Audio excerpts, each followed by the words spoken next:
pagi Bapak Ibu Saudara-saudari yang terkasih di dalam Tuhan Yesus Kristus.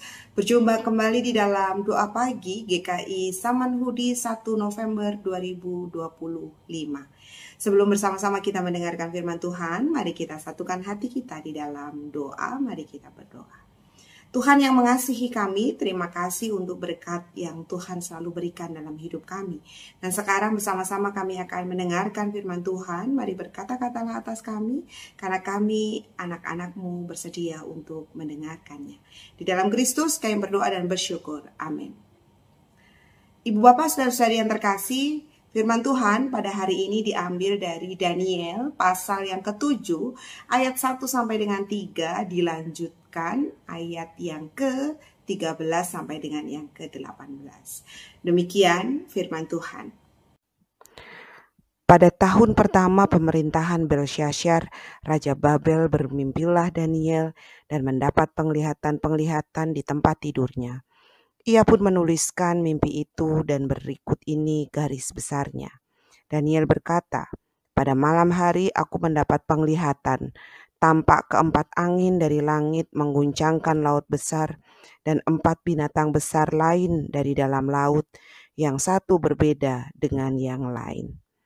Aku, Daniel, merasa resah dan penglihatan-penglihatan yang kulihat itu menggelisahkan aku. Aku mendekati salah seorang dari mereka yang berdiri di sana dan meminta penjelasan tentang semuanya itu. Ia berkata kepadaku dan memberitahukan maknanya. 4 binatang besar itu, 4 raja yang akan muncul dari dalam bumi.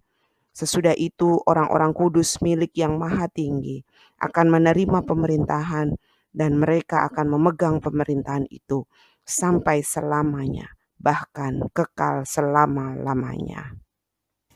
Dalam dunia basket dikenal sebuah istilah, best defense is a good offense. Perlawanan terbaik di dalam sebuah pertandingan basket adalah memiliki pertahanan yang baik, sehingga bola tidak masuk ke dalam ring dan membawa keuntungan untuk tim lawan. Itu yang dimaksud dengan best defense is a good offense. Tapi persoalannya, memiliki pertahanan yang baik itu tidak mudah. Seorang pebasket harus fokus kemana bola sedang bergulir. Seorang pebasket harus berani memutuskan dalam waktu singkat apa yang akan dilakukan terhadap bola jika bola itu ada di tangan. Apakah mau di-shoot ke dalam ring, passing ke teman, atau di-dribble. Untuk memiliki pertahanan yang baik, maka seorang pebasket harus memahami kemana lawan kira-kira akan membawa bola. Dari sini sudah jelas bukan bahwa ternyata bertahan itu bukan sesuatu yang mudah. Mengapa demikian? Karena kita tidak pernah tahu bagaimana kekuatan lawan. Dan kadangkala pertahanan sudah mulai luntur ketika tahu lawannya sepertinya lebih kuat dan lebih hebat. Nah, Bapak Ibu, saudara-saudari yang dikasihi oleh Tuhan Yesus Kristus, teks Alkitab yang kita baca bercerita tentang mimpi Daniel. Daniel bermimpi muncul kekuatan dari laut. Mungkin bagi kita manusia zaman sekarang akan segera mengatakan, mimpi kan bunganya orang yang lagi tidur. Bisa juga karena kecapean, maka mimpinya jadi aneh-aneh. Tapi tidak bagi orang-orang di zaman Daniel.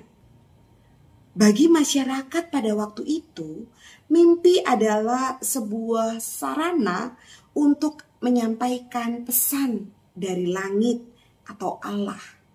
Namun Daniel bukan hanya melihat 4 binatang yang muncul dari laut. Ini tentu bukan binatang yang biasa. Ini bisa jadi binatang yang membuat seram dan ngeri. Namun di sisi yang lain, Daniel juga melihat dari langit seperti seorang anak manusia. Daniel menjadi resah dan gelisah. Mimpi ini kemudian ditafsirkan bahwa Israel akan menghadapi situasi yang bisa jadi situasi yang tidak baik-baik saja. Karena ada 4 binatang dari laut. Makhluk ini menjadi sebuah gambaran yang akan menceritakan bahwa akan muncul bangsa-bangsa yang lebih kuat, yang akan menekan, menindas mereka. Ada rasa takut, ada rasa khawatir. Namun, mimpi Daniel bukan hanya memberi rasa kengerian, tetapi juga sebuah ajakan untuk merasa tenang. Dalam mimpinya, Daniel berani bertanya kepada sekelompok orang yang datang dari langit itu. Dari salah satu mereka, Daniel kemudian diteguhkan untuk yakin bahwa ada kekuasaan yang melebihi kekuatan binatang yang muncul dari laut.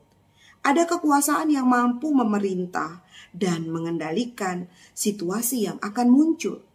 Dan sosok dari langit inilah yang layak dipegang dan diandalkan untuk melewati situasi yang mungkin tidak baik-baik saja. Daniel seolah hendak mengatakan bahwa memang akan datang masanya situasi yang tidak baik-baik saja. Tapi tidak perlu lari dari kenyataan. Cukup bertahan karena ada kekuatan Allah yang melampaui situasi yang tidak baik-baik saja. Bertahan karena ada Allah yang akan selalu hadir. Oleh sebab itu, mimpi Daniel pun mengajak setiap umat yang membaca kitab ini untuk senantiasa menaruh iman percaya kepada Allah saja. Dan itu berarti Daniel mengajak untuk bertahan dan tetap setia. Bapak Ibu yang terkasih, katanya hidup di masa sekarang ini makin susah. Harga mulai naik, barang-barang kebutuhan juga naik. Belum yang punya anak, kebingungan karena menghadapi anak yang seolah tak lagi mampu dipahami. Dan seolah anak zaman sekarang sangat berbeda dengan anak-anak zaman dulu. Namun mari kita mundur sejenak. Jangan-jangan orang-orang tua kita di masa lalu pun juga mengeluhkan hal yang sama dengan kita hari ini. Harga barang kebutuhan yang naik, uang makin tidak ada artinya, anak-anak yang makin kurang ajar dan makin tidak bisa dipahami, dan sebagainya. Dan dalam semua situasi itu, apa yang kemudian kita saksikan? Orang-orang tua kita tetap bertahan. Bahkan banyak loh yang menjadi teladan kesetiaan untuk kita. Jadi ini pun kiranya bisa menjadi sebuah kekuatan untuk kita juga. Hari ini mungkin situasi kita baik, tapi ada juga yang mungkin mengalami situasi yang sedang tidak baik-baik saja. Atau hari ini sih sebenarnya biasa-biasa saja. Tetapi kok feeling kita kayaknya di hari-hari ke depan hidup kita dan keluarga kita bakal tidak mudah ya. Jika rasa ini muncul, maka firman Tuhan sedang berbisik lembut kepada kita. Yuk bertahan, mari tetap setia. Allah hadir kok.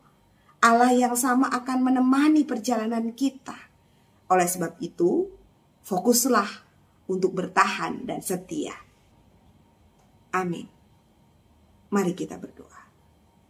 Tuhan, ada banyak hal yang bisa membuat kami gagal, bertahan, dan memilih untuk lari dari setiap kenyataan yang kami hadapi. Tetapi biarlah melalui firman hari ini, kami dikuatkan dan diteguhkan untuk senantiasa memiliki kesetiaan kepada Tuhan. Kami tetap bertahan bersama dengan Engkau, karena Engkau Allah yang tidak pernah meninggalkan kami. Terima kasih ya Tuhan. Di dalam Kristus kami berdoa dan bersyukur. Amin. Bagi Bapak Ibu yang memiliki pergumulan khusus dan ingin didoakan, bisa menghubungi rekan-rekan pendeta di nomor berikut.